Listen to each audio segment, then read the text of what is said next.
ನೀವು ಮರ ಕಡ್ದಿದ್ದೀರಿ, 10 ಲಕ್ಷ ರೂಪಾಯಿ ದುಡ್ಡು ಡೆಪಾಸಿಟ್ ಮಾಡಿದ್ರೆ ಉಂಟು, ಇಲ್ದರೆ ಜೈಲಿಗೆ ಕಳಿಸ್ತೀನಿ ಈಗಲೇ ನಾನು.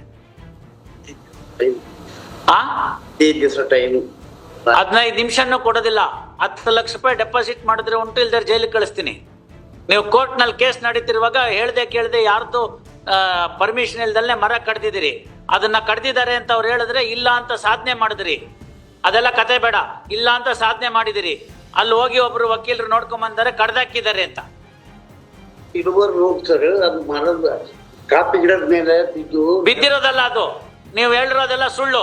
ಬಿದ್ದಿರೋದು ಮುರಿದಿರೋದಲ್ಲ, ಕತ್ತರಿಸಿದ್ದಾರೆ. ಈ ಫೋಟೋ ನೋಡಿ, ಫೋಟೋ ನೋಡಿ, ಬಿದ್ದಿರೋದಲ್ಲ ಕತ್ತರಿಸಿರೋದು. ನಾಚಿಕೆ ಕೆಲಸ ಇಲ್ದಲ್ಲೇ ಮಾಡಿದಿರಿ.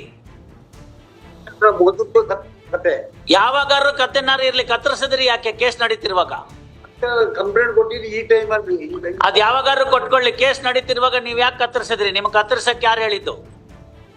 ಕಾಫಿ ಗಿಡದ ಮೇಲೆ ಬೀಳೋದು ಮತ್ತೆ ನೆರಳು ಬೇಕಾಗಿತ್ತು ಕಾಫಿ ಗಿಡಕ್ಕೆ. ಮತ್ತೆ ಕಾಫಿ ಗಿಡಕ್ಕೆ ನೆರಳು ಬೇಕಾಗಿದ್ರೆ ಮರ ಬೆಳೆಸ್ತಾರೆ, ಕತ್ತರಿಸಲ್ಲ. ಬೇಕು ನೆರಳು. ಕಾಫಿ ಗಿಡ ಪರ್ಮಿಷನ್ ಕೇಳ್ಬೇಕಾಗಿತ್ತು ಕೋರ್ಟ್ಗೆ ಬಂದು, ಬಿಸಿಲು ಬೇಕು ಅಂತ. ನಮ್ಮ ಹತ್ರ ಜಾಗ ಇಲ್ದಲ್ನೇ ಇರ್ಬೋದು, ಕಾಫಿ ಗಿಡ ಬೆಳೆಯೋದೇ ನೆರಳಲ್ಲಿ ಅಂತ ನಮಗೂ ಗೊತ್ತು. ನೆರಳು ತೆಗಿಬೇಕಾಗಿತ್ತು. ಅಲ್ಲಿ ಕೇಳಿ ಕಾಮತ್ರ ಕೂತಿದ್ದಾರೆ, ಅವ್ರ ಹತ್ರನ ಕಾಫಿ ಗಿಡ ಇದೆ. ಕಾಫಿ ಎಸ್ಟೇಟು ಎಕರೆಗಟ್ಟಲೆ ಇದೆ ಅವ್ರ ಹತ್ರ. ಹಿಂದೆ ಎಲ್ಲ ನಿಮ್ಮ ತಂದೆ ಕಾಲದಲ್ಲಿ, ನಿಮ್ಮ ತಾತನ ಕಾಲದಲ್ಲಿ ಹಾಕಿದ್ದಂತ ತೇಗದ ಮರ, ಬೀಟೆ ಮರ, ಅದೆಂಥದ್ದು ಕಂಚಿಕಾಯಿ ಮರ, ಅಂತ ಮರ, ಇಂಥ ಮರ, ಕಿತ್ತಳೆ ಮರ, ಇಂಥದ್ದಿದ್ದೊತ್ತಿಗೆ ಕೆಳಗಡೆ ಕಾಫಿ ಗಿಡ ಬೆಳೆಯುತ್ತೆ.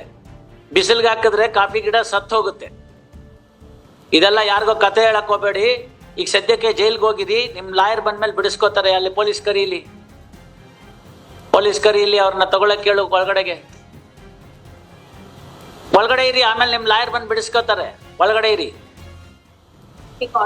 ಗೊತ್ತಾಗುತ್ತಮ್ಮ. ನೀನು ಹೋಗಿ ನಿಮ್ಮ ಮನೆಯಲ್ಲಿ ಇನ್ಯಾರು ಇದಾರೆ ಅವ್ರಿಗೆ ಹೇಳು, ಅಪ್ಪ ಜೈಲ್ಗೆ ಹೋದ್ರು, ಆಮೇಲಿಂದ ಕಾಫಿ ಗಿಡ ಎಲ್ಲ ಕತ್ತರಿಸಿದ್ರು, ಇರೋ ಮರ ಎಲ್ಲ ಕತ್ತರಿಸಿದ್ರು, ಜೈಲ್ಗೆ ಹೋಗಿದ್ದಾರೆ, ಆಮೇಲೆ ಬಿಡಿಸಿ ಅಂತ ಹೇಳ್ಬಿಟ್ಟು ಬನ್ನಿ. ಅದೆಲ್ಲ ನಿಮ್ಮ ಹತ್ರ ಇಟ್ಕೊಳ್ಳಿ, ಪರವಾಗಿಲ್ಲ, ತೊಂದರೆ ಇಲ್ಲ.